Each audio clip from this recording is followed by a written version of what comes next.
मैं लाया हूं ना, ठीक है, इन सारे 12 क्वेश्चंस में पूरा चैप्टर कंपाइल्ड है। ओके, एक भी क्वेश्चन आपने स्किप किया तो हो सकता है आपका एग्जाम में मार्क्स स्किप हो जाए, राइट। सो 12 क्वेश्चंस के 12 क्वेश्चंस पूरे देखने हैं अच्छे से, ठीक है, और ट्राई करना है उनको आंसर करने को। नहीं आंसर आएगा नो प्रॉब्लम, समझना है आंसर को और उसका स्क्रीनशॉट ले लेना है ताकि बाद में रिवाइज कर सकें।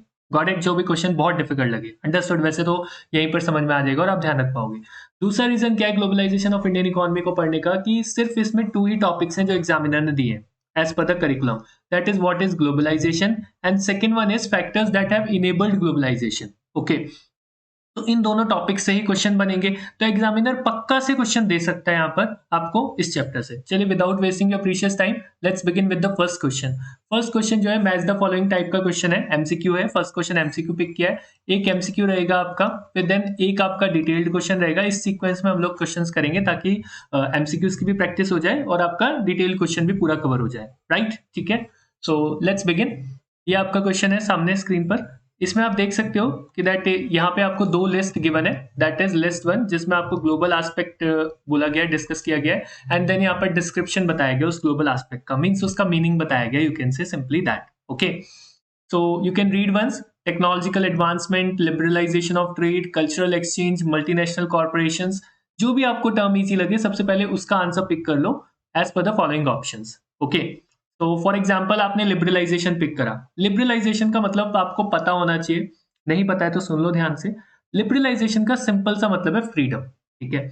जब भी आपको बैरियर्स हटा दिए जाए ट्रेड से रिलेटेड, ठीक है, आपको फ्रीडम दे दिया जाए, रूल्स को थोड़ा सा लीनियंट कर दिया जाए, ठीक है, तो आप उसे कह सकते हो लिबरलाइजेशन हो रहा है, राइट। तो लिबरलाइजेशन ऑफ ट्रेड का मतलब है बैरियर्स वगैरह हटा देना, रिस्ट्रिक्शंस हटा देना। सो you can see from the options given here, option D match कर रहा है हमारा, the removal of restriction on trade.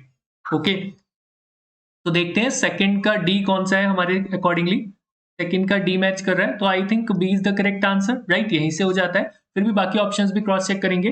Technological advancement, क्या टेक्नोलॉजिकल एडवांसमेंट का सी बेटर है? देखिए, innovation in manufacturing, communication and information, बिल्कुल इनोवेशन वगैरह, टेक्नोलॉजी में इनोवेशन होगा, ठीक है। तो ये आपका क्या हो गया, टेक्नोलॉजिकल एडवांसमेंट का करेक्ट ऑप्शन हो गया।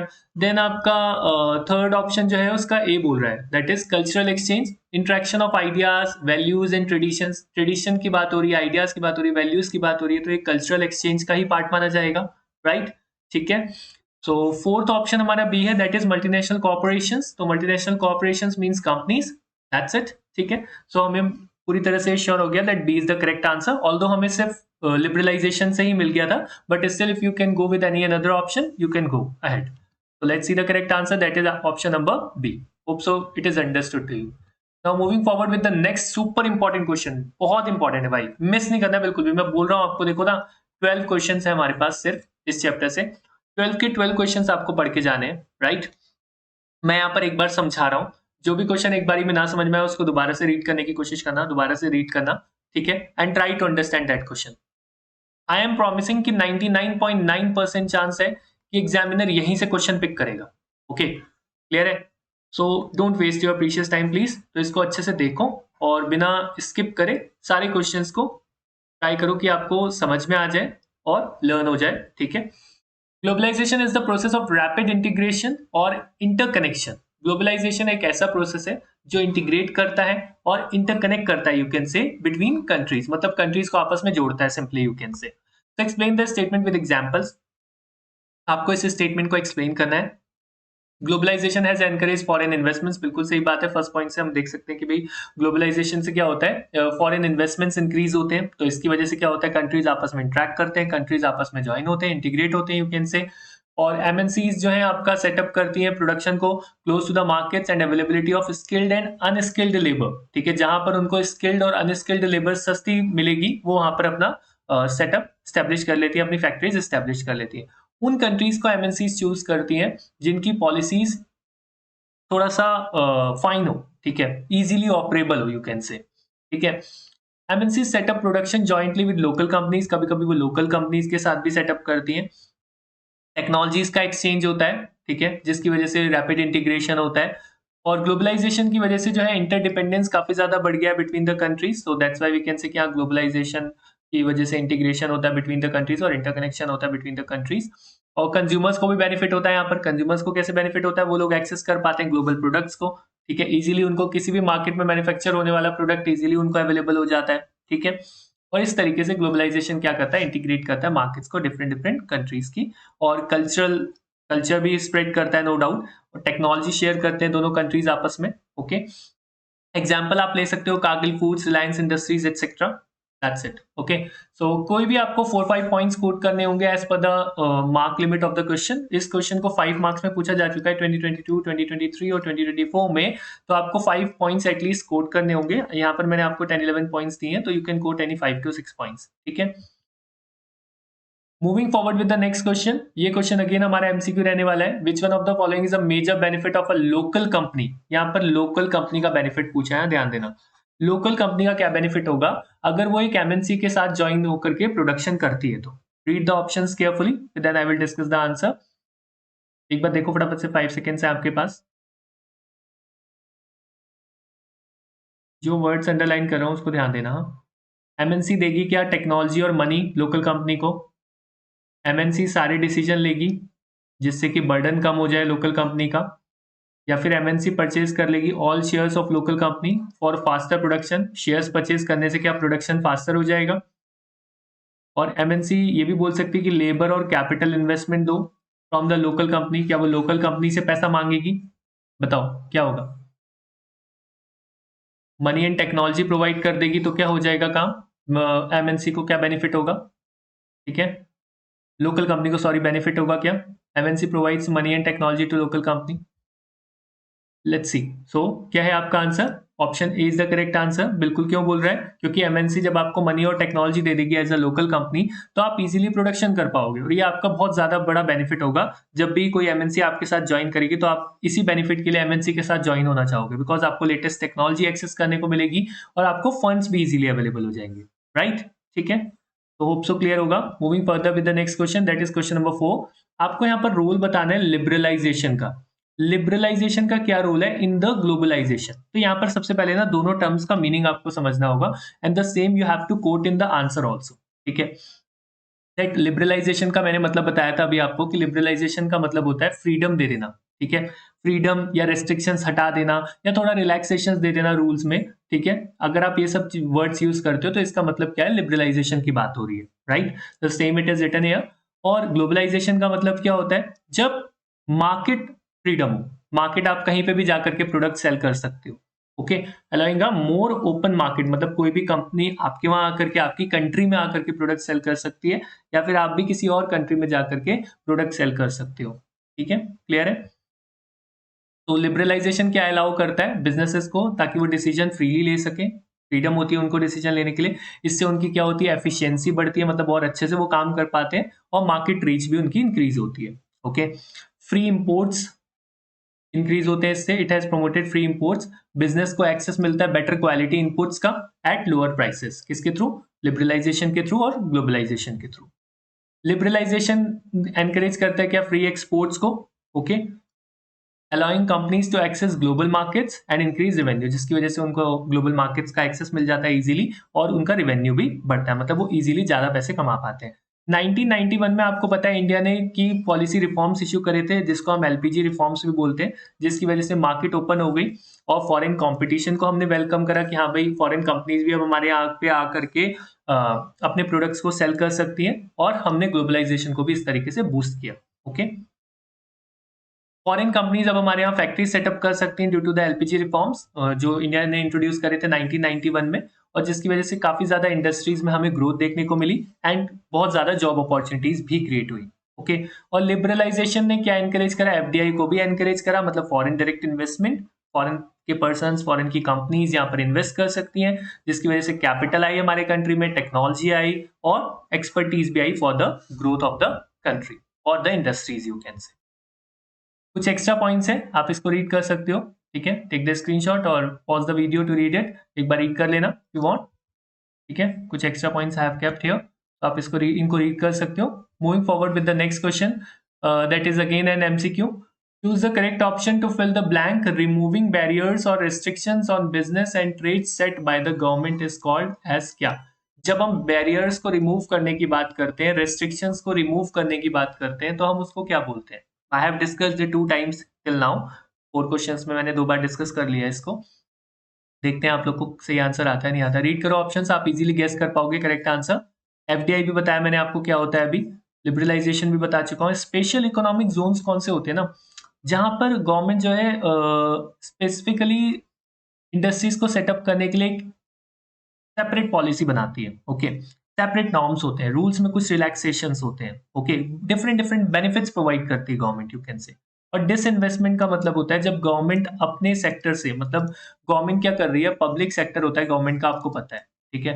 तो गवर्नमेंट क्या कर रही है, अपनी फैक्ट्रीज को सेल आउट करके अपनी फैक्ट्रीज में से अपना जो शेयर है वो किसको दे रही है, प्राइवेट पर्सन को दे रही है, राइट। तो इसको हम बोलते हैं सिंपली डिसइन्वेस्टमेंट। तो now tell me the correct answer of these, out of these 4 options. या C is the correct answer. Hope so आपने सही गेस किया होगा। Moving forward with the next question, that is examine the 5 factors to promote the process of globalisation. ये important है, 2022 2024 में पूछा जा चुका है, keep this thing in your mind, और बहुत इंपॉर्टेंट क्वेश्चन है। डिस्कस करते हैं क्या क्या कौन कौन से फैक्टर्स हैं जो प्रमोट करते हैं प्रोसेस ऑफ ग्लोबलाइजेशन। ठीक है, तो टेक्नोलॉजी सबसे इंपॉर्टेंट, टेक्नोलॉजी एक इंपॉर्टेंट रोल प्ले करता है ग्लोबलाइजेशन में, जिससे क्या होता है आपका इजीली कम्युनिकेशन हो पाता है, ऑटोमेशन, अब सब काम ऑटोमेटिक हो पाता है, and the creation of digital platforms, you can से टेलीकम्युनिकेशन एंड एडवांसमेंट्स, जैसे कि telephones, faxes, email, satellite etcetera. Technology का काफी इंपॉर्टेंट रोल है ग्लोबलाइजेशन से रिलेटेड, तो टेक्नोलॉजी एक इंपॉर्टेंट रोल प्ले करती है ग्लोबलाइजेशन को प्रमोट करने के लिए। हमें लेटेस्ट टेक्नोलॉजी को एक्सेस करने का मौका मिलता है और हम एफिशिएंटली अपना काम इजीली कर पाते हैं, यू कैन से। Transportation facilities, improved transportation facilities, चाहे वो शिपिंग हो या एयर फ्राइट हो या रेल की फैसिलिटी हो, या इसकी वजह से क्या होता है ना, देखो इन सब फैसिलिटीज की वजह से जो कॉस्ट है for selling one good to another country, ठीक है, और providing one service to another country बहुत ज्यादा कम हो गई है। Okay, liberalisation of foreign trade, foreign trade में काफी ज्यादा रिलैक्सेशन आ गए हैं जिसकी वजह से ग्लोबलाइजेशन प्रमोट हो रहा है। ओके, फॉरेन इन्वेस्टमेंट पॉलिसीज, जिसमें काफी ज्यादा डिफरेंट डिफरेंट ऑप्शंस प्रोवाइड किए जाते हैं इन्वेस्टर्स को, डिफरेंट डिफरेंट बेनिफिट्स प्रोवाइड किए जाते हैं, जैसे कि टैक्स इंसेंटिव हो गया, रिड्यूस्ड रेगुलेशंस हो गया, मतलब रूल्स एंड रेगुलेशंस को थोड़ा सा लीनियंट कर देना। ओके, जिसकी वजह से more and more capital inflow हो रहा है हमारे कंट्री में। ओके, और any another country, you can से, जो भी ग्लोबलाइजेशन को प्रमोट कर रही है। ठीक है, तो कौन कौन से फैक्टर्स थे, hope so you have understood. Moving forward with the next question, ये कुछ एक्स्ट्रा पॉइंट्स है, इनको रीड कर लेना एक बार।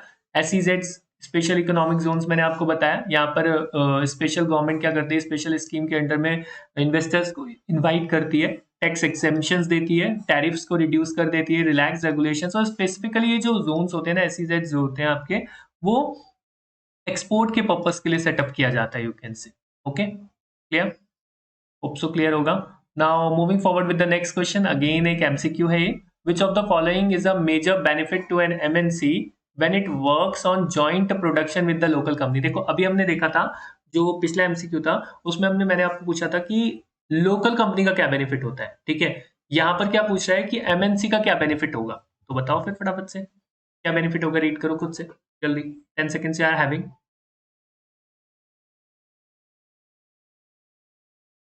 Got the answer, perfect, cross check it once, B. ठीक है, MNC decides all parameters and prices of the product, ठीक है, क्लियर है, गॉट इट। ठीक है, moving forward with the next question, improvement in technology has stimulated the globalization process, explain the statement with examples। अब इस question में आपको क्या है, स्पेसिफिकली टेक्नोलॉजी के पॉइंट ऑफ व्यू से बताना है कि टेक्नोलॉजी की वजह से ग्लोबलाइजेशन बहुत ज्यादा बेटर हुआ है, बहुत ज्यादा प्रमोट हुआ है, you can say. Okay, with example आपको एक्सप्लेन करना है। 5 मार्क्स का क्वेश्चन है, 2019, 22, 23, 24 बहुत बार पूछा जा चुका है, मे बी 25 में भी रिपीट हो जाए, तो ध्यान देना प्लीज। अब क्या हुआ ना, देखो टेक्नोलॉजी में इंप्रूवमेंट की वजह से जो ग्लोबलाइजेशन है वो बढ़ा है, नो डाउट, ठीक है। पिछले कुछ 50 इयर्स की अगर आप बात करो तो बहुत ज्यादा ट्रांसपोर्ट टेक्नोलॉजी में इंप्रूवमेंट हुआ है, ट्रांसपोर्टेशन टेक्नोलॉजी में इंप्रूवमेंट हुआ है, जिसकी वजह से ट्रांसपोर्टेशन जो गुड्स का है वो बहुत ज्यादा फास्टर हो गया है। ओके, और लॉन्गर डिस्टेंसेस को अब हम lower cost per cover up कर सकते हैं, ठीक है। कम्युनिकेशन की बात करें तो कम्युनिकेशन टेक्नोलॉजी में इंप्रूवमेंट की वजह से जो कम्युनिकेशन है वो भी फास्टर हो गया है, हम लोग इजीली कम्युनिकेट कर पाते हैं from any place to any another place in the world now, right. Telecommunication facilities, चाहे वो टेलीग्राफ हो, telephone including mobile phones, fax, वो यूज किए जाते हैं to contact the another around the world. ठीक है, इंटरनेट का आजकल मेजर यूज हो रहा है। These all points you can coat, एक बार आप रीड कर लेना, दैट्स इट। और 4-5 पॉइंट्स आपको लिखने होंगे। ठीक है, now moving forward with the next question, that is again a kind of MCQ. Which one of the following is a significant aspect of globalisation? Globalisation का एक इंपॉर्टेंट एस्पेक्ट, इंपॉर्टेंट कैरेक्टरिस्टिक पूछ रहा है यहाँ पर। क्या है ग्लोबलाइजेशन? मतलब किस चीज को प्रमोट करता है? You can say uniform culture. क्या ग्लोबलाइजेशन में यूनिफॉर्म कल्चर या एनवायरनमेंट को सपोर्ट करता है, या support to domestic market, access to new markets? Globalisation में क्या होता है बताओ? Not the correct answer, simple सा क्वेश्चन है, ज्यादा डिफिकल्ट नहीं है। That is access to new markets. Okay, hope so clear होगा। नाउ अगेन एक थ्योरेटिकल क्वेश्चन है, analyse any 3 factors that make globalisation fairer, मतलब जो ग्लोबलाइजेशन को बेटर बनाते हैं।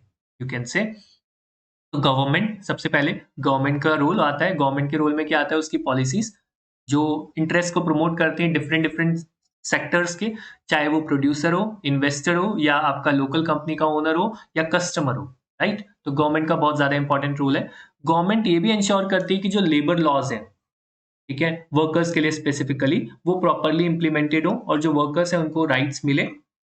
It can support the small producers also. Government support करती है स्मॉल प्रोड्यूसर्स को, ताकि वो अपनी परफॉर्मेंस को इम्प्रूव कर सके till the time they become strong enough to compete। जब तक कि वो इतने स्ट्रॉन्ग ना हो जाए, इतने बड़े ना बन जाए कि वो इजीली compete कर पाए किसी भी एमएनसी को या किसी लार्जर कंपनीज को। Okay, government trade investment barriers भी यूज करती है, जिससे कि जो लोकल कंपनीज है, लोकल इंडस्ट्रीज है, उनको प्रोटेक्ट किया जा सके।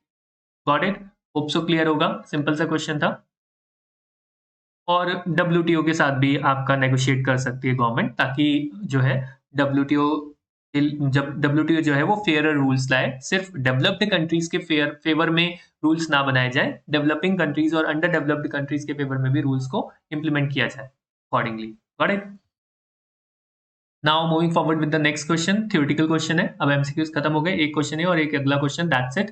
Analyse the impact of globalisation on multinational corporations in India. MNCs पे क्या इम्पैक्ट पड़ा है ग्लोबलाइजेशन का, that you have to discuss in this. MNC से क्या हुआ है आपका? उन्होंने अपनी इन्वेस्टमेंट इंक्रीज करी है, no doubt. New job opportunities create हुई हैं। लोकल कंपनीज जो रॉ मटेरियल्स वगैरह सप्लाई करती है एमएनसीज को, उनकी भी वेल्थ इंक्रीज हुई है। ठीक है, क्लियर? प्रॉस्पर्ड हुए, प्रॉस्पर्ड मतलब कि वो रिच हो गई। ओके, उनका प्रॉफिटेबिलिटी इंक्रीज हुई है, यू कैन से। ठीक है, कंपटीशन इंक्रीज हुआ है, नो डाउट। और बहुत सारी जो इंडियन कंपनीज है उनको बेनिफिट मिला है, because as compare to other foreign companies, Indian companies जो है बेटर फैसिलिटीज प्रोवाइड कर रही है, बेटर सर्विसेज प्रोवाइड कर रही है। Okay, some have gained from successful collaborations with foreign companies. कुछ को बेनिफिट मिला है क्योंकि उन्होंने कोलैबोरेट करा, उन्होंने ज्वाइन करा दूसरी कंपनीज के साथ, इसलिए उनको बेनिफिट मिल गया। ओके, और कुछ लार्ज इंडियन कंपनीज को भी बेनिफिट मिला, जो फिर बाद में क्या बन गई? आपका एमएनसीज बन गई। इसकी वजह से, ग्लोबलाइजेशन की वजह से ही हुआ ये सब। Got it? ठीक है, होप सो क्लियर होगा, सिंपल सा क्वेश्चन था। Last question of the video, that is the impact of globalisation has not been uniform. बहुत इंपॉर्टेंट है, पूछा जा सकता है। ठीक है, कि भाई जो ग्लोबलाइजेशन का इम्पैक्ट है वो यूनिफॉर्म नहीं है। यूनिफॉर्म नहीं है मतलब सेम नहीं है, उसके कुछ पॉजिटिव इम्पैक्ट्स भी है और कुछ आपके नेगेटिव इम्पैक्ट्स भी हैं। तो कौन से पॉजिटिव इम्पैक्ट्स हैं, कौन से नेगेटिव इम्पैक्ट्स हैं, that we are going to see now. तो पॉजिटिव इम्पैक्ट्स कौन कौन से हैं? फर्स्ट पॉइंट देखो, प्रोड्यूसर्स और वर्कर्स की बात करें तो ग्लोबलाइजेशन का जो इम्पैक्ट है वो यूनिफॉर्म नहीं देखने को मिला है। जो एमएनसी जिनका जो इंटरेस्ट है इंडस्ट्रीज में, जैसे कि cellphones, automobiles, electronics, soft drinks etcetera में, वो सिर्फ अपना क्या बोलते हैं, ये जो प्रोडक्ट्स हैं वो वेल ऑफ बायर्स ही बाय कर पाते हैं, राइट? ठीक है, तो यहाँ पर एक डिस्क्रिमिनेशन और इम्पैक्ट देखने को मिल सकता है, you can say positive impact. In these industries and services new jobs have been created. ठीक है, न्यू जॉब्स क्रिएट हुए, वेल ऑफ बायर्स बाय कर सकते हैं, बाय कर पाते हैं प्रोडक्ट्स को, और न्यू जॉब्स क्रिएट हुई हैं। लोकल कंपनीज जो सप्लाई कर रही हैं रॉ मटेरियल को, वो प्रोस्पेरस हुई हैं, उनकी प्रॉफिटेबिलिटी इंक्रीज हुई है। बहुत सारी जो टॉप इंडियन कंपनीज है वो, उनको बेनिफिट मिला इंक्रीज कंपटीशन की वजह से। और ग्लोबलाइजेशन की वजह से बहुत सारी जो लार्ज इंडियन कंपनीज हैं वो एमएनसीज बन चुकी हैं, like Tata Motors, Infosys etcetera. वो मल्टीनेशनल कॉर्पोरेशंस बन चुकी हैं और ग्लोबलाइजेशन ने न्यू अपॉर्चुनिटीज भी क्रिएट करी हैं for companies providing services, specifically या पर्टिकुलरली अगर हम बात करें तो आईटी के फील्ड, राइट। नेगेटिव इम्पैक्ट्स की कुछ बात करूं तो स्मॉल इंडस्ट्रीज को बहुत ज्यादा इम्पैक्ट पड़ा है ड्यू टू कंपटीशन, कुछ स्मॉल इंडस्ट्रीज तो बंद भी हो गई बेचारी। Several of the units have shut down as I have told कि भाई जो स्मॉल इंडस्ट्रीज है वो शट डाउन हो गई काफी सारे, ठीक है। Competition and uncertain employment globalization and the pressure of competition have substantially changed the lives of workers. यहाँ पर ये ग्लोबलाइजेशन को कट कर देना, जो कंपटीशन है, ठीक है, और अनसर्टेन एम्प्लॉयमेंट की वजह से जो वर्कर्स की लाइफ है उन पे भी काफी ज्यादा इम्पैक्ट पड़ा है। That's it for the session. Thank you everyone. Hope so आपको ये वीडियो पसंद आया होगा, ठीक है। लाइक करना एंड कमेंट योर व्यूज, कैसा लगा ये वीडियो, ठीक है। That's it for the session, bye bye.